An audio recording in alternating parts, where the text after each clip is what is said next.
നമ്മൾ ഇന്നൊരു അടിപൊളി കൊഞ്ച് ഫ്രൈ ആണ് ചെയ്യാൻ പോകുന്നത്. Fran fry. ഇത് നടുക്ക് ഒരു നൂല് പോലിരിക്കും കറുത്ത്. അത് നമ്മളെല്ലാത്തിൻ്റെ എടുക്കണേ. എടുത്ത് നല്ലവണ്ണം ക്ലീൻ ചെയ്ത്, ഇത് ഞാൻ എല്ലാത്തിൻ്റെ എടുത്തതാണ്.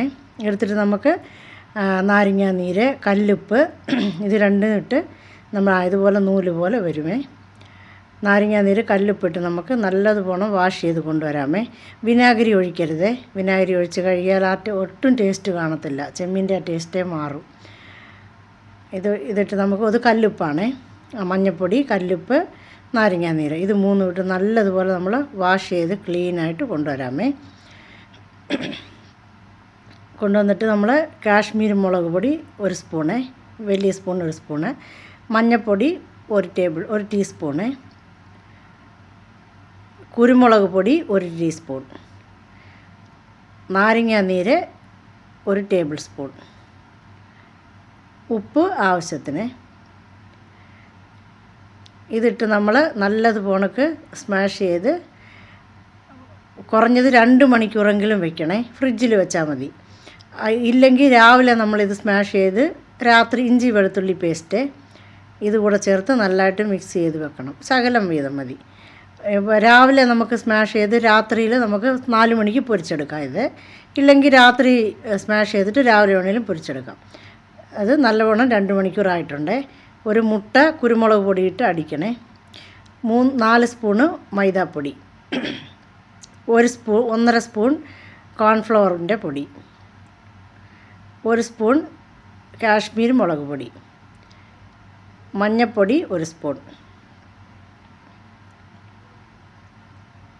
ഇത് കായത്തിൻ്റെ പൊടി ശകലം മതി. എല്ലാം കൂടെ നന്നായി മിക്സ് ചെയ്യുക. വെള്ളം ഒഴിക്കരുത്. ഇനിയും നമുക്ക് ബ്രെഡിൻ്റെ പൊടി, ഇത് ബ്രെഡ് ഇല്ലെങ്കിൽ റസ്കിൻ്റെ പൊടി. നമ്മളിപ്പോൾ ഫസ്റ്റ് ഇത് ഈ മാവിൽ മുക്കണേ.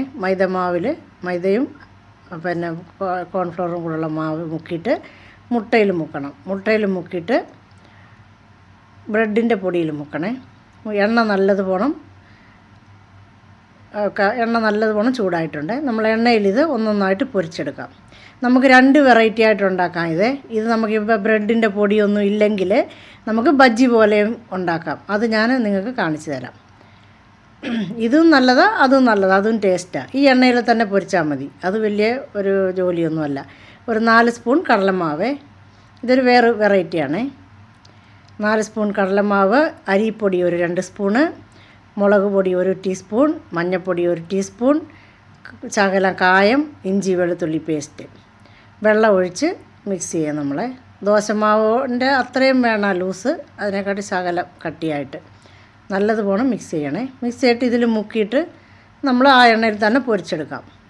രണ്ടിനും 2 ടേസ്റ്റ് വ്യത്യാസവുമാണ്. കുഞ്ഞുങ്ങൾ നല്ല ഇഷ്ടമായിട്ട് കഴിക്കുകയും ചെയ്യും. ഇതിൻ്റെ കൂടെ സോസോ എന്ത് വേണമെങ്കിലും വെച്ച് കഴിക്കാം. അതാ നമ്മൾ അത് പൊരിച്ചെടുത്തു. അത് എണ്ണ ഇപ്പോൾ നമ്മൾ ഈ സൈഡിൽ വെച്ചിരിക്കുന്നത് നമ്മൾ ബ്രെഡിൻ്റെ ഇട്ട് പൊരിച്ചത്, ഈ സൈഡിൽ ബജ്ജിയെ. അപ്പോൾ നമ്മൾ വീട്ടിലും എല്ലാവരും ട്രൈ ചെയ്ത് നോക്കുക. ഈസി ആയിട്ട് ഉണ്ടാക്കുന്ന ഒരു ഡിഷാണിത്. Thank you.